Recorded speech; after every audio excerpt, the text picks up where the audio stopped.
પહેલો report supplementary report, બીજો અને ત્રીજો રિપોર્ટ સબમિટ થયો છે. ચોથા રિપોર્ટ પર અમે લોકો કામ કરી રહ્યા છે.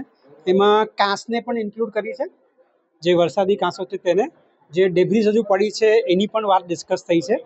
મ્યુનિસિપલ સોલિડ વેસ્ટનું શું કરવું, સીએનડી વેસ્ટનું શું કરવું, પછી તળાવ અને નદીના સંબંધને એ બધા મુદ્દા ડિસ્કસ થયા છે. અને ચોથો રિપોર્ટ અમારો ડિટેલમાં બહાર આવશે.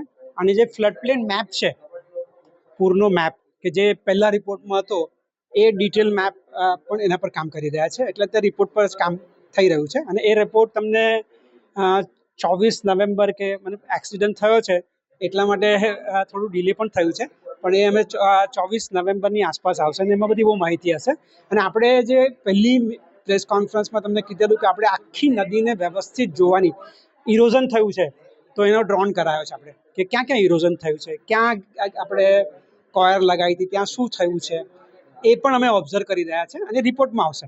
આવનારા દિવસોમાં વિશ્વામિત્રીને જે રિવરફ્રન્ટ ડેવલપમેન્ટની વાત હતી એ વર્ષોથી પેન્ડિંગ છે.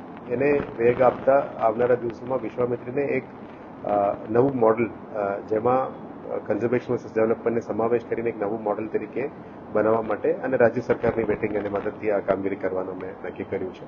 આજે પર્યાવરણ પ્રેમીઓ સાથે જે ચર્ચા થયા પછી આવનારા દિવસોમાં જે અમુક 3-4 મોડલ્સ પણ ડિવાઇસ કરવાના છે, આ ડિવાઇસના આધારે ફ્યુચરિસ્ટિક ડેવલપમેન્ટ કેવી રીતે કરવી એના ઉપરની ચર્ચા હતી.